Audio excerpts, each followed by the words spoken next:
ಕರ್ತನಲ್ಲಿ ಪ್ರೀತಿಯ ದೇವ ಮಗುವೆ ಯೇಸು ಕ್ರಿಸ್ತನ ಹೆಸರಿನಲ್ಲಿ ನಾನು ನಿನಗೆ ವಂದನೆಯನ್ನು ಬಯಸ್ತೇನೆ. ಸತ್ಯವೇದದಲ್ಲಿ ನಾವು ತೆಗೆಯೋಣ. ಆದಿಕಾಂಡ ಅದರ 18ನೇ ಅಧ್ಯಾಯ ಮತ್ತು ಅದರ 7ನೇ ವಚನ.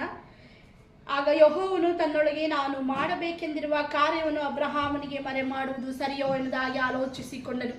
ದೇವವಾಕ್ಯದಲ್ಲಿ ನಾವು ಗಮನಿಸ್ತೇವೆ, ಆಗ ಯೆಹೋವನು ತನ್ನೊಳಗೆ, ದೇವರು ಸ್ವತಃ ತನ್ನೊಳಗೆ ಅಂದ್ಕೊಳ್ಳುತ್ತಿರುವಂತಹ ಮಾತೇನೆಂದರೆ, ನಾನು ಏನು ಮಾಡಲಿಕ್ಕಿದ್ದೇನೆ ಆ ಕಾರ್ಯವನ್ನು ನಾನು ಅಬ್ರಹಾಮನಿಗೆ ಹೇಗೆ ಮರೆ ಮಾಡಲಿ, ಹೇಗೆ ತಿಳಿಸದೇ ಇರಲಿ ಎಂದಾಗಿ.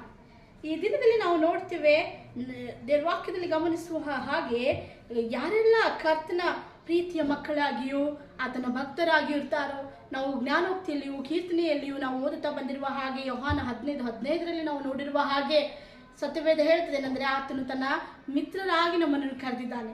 ಮಿತ್ರರ ಉಪಾಧಿಯಲ್ಲಿ ನಮ್ಮನ್ನು ತನ್ನ ಒಂದು ಹೃದಯದಲ್ಲಿ ಇಟ್ಟುಕೊಂಡಿದ್ದಾನೆ. ನಮಗಾಗಿ ಆತನು ಮಾಡಿರುವಂತಹ ಆಲೋಚನೆಗಳು ಅದೆಲ್ಲವನ್ನು ನಮಗೆ ತಿಳಿಯಪಡಿಸುವಂತಹ ದೇವರು. ಸತ್ಯವೇದ ಹೇಳ್ತದೇನೆಂದರೆ, ಮುಂದೆ ನಾನು ಮಾಡಲಿಕ್ಕಿರುವಂತಹ ಕಾರ್ಯ, ಈಗೋ ನಾನು ಸೊದೋಮ್ ಗೊಮೋರವನ್ನು ನಾಶ ಮಾಡಲಿಕ್ಕಿರುವಂತಹ ಕಾರ್ಯ, ಮುಂದೆ ಏನೆಲ್ಲ ಆಶೀರ್ವಾದಗಳು ನಾನು ಅಬ್ರಹಾಮನ ಮಗನಾದ ಇಸಾಕನಿಗೆ ಕೊಡಲಿಕ್ಕಿದ್ದೇನೋ, ಯಾಕೋಬನಿಗೆ ಕೊಡಲಿಕ್ಕಿದ್ದೇನೋ, ಯಾಕೋಬನ 12 ಕುಲಗಳಿಗೆ ನಾನು ಆಶೀರ್ವಾದ ಮಾಡಿ ಈಗೋ ಯೂದ ಕುಲದ ಅಲ್ಲಿ ಯೇಸು ಕ್ರಿಸ್ತನು ಹುಟ್ಟುವ ಹಾಗೆ ಮಾಡಲಿಕ್ಕಿದ್ದೇನೋ, ಅನೇಕ ಆಲೋಚನೆಗಳು ಯೋಜನೆಗಳು ನಾನು ಮರೆ ಹೇಗೆ ಮಾಡಲಿ ಅದೆಲ್ಲವನ್ನು ನಾನು ತಿಳಿಯಪಡಿಸಬೇಕೆನ್ನೋದಾಗಿ ಕರ್ತನು ಆಲೋಚಿಸಿಕೊಂಡಿರುವಂಥದ್ದು.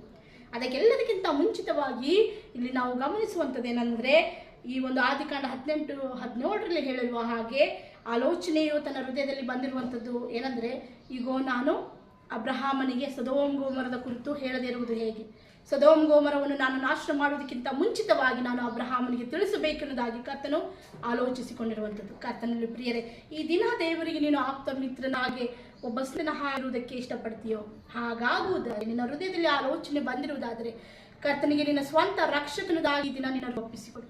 ಕರ್ತನೆ, ನಾನು ಮಾಡಿದ ಪಾಪವನ್ನು ಕ್ಷಮಿಸಿ ಬಿಡಪ್ಪ, ನನ್ನ ಹೃದಯದಲ್ಲಿ ನೀನು ಬಾ ಎನ್ನುವುದಾಗಿ ಕರೆ. ಹಾಗಾಗುವಂತೆ ಕರ್ತನು ನಿನಗೆ ಕೃಪೆಯನ್ನು ಅನುಗ್ರಹ ಮಾಡಿ. ಆಮೇನ್.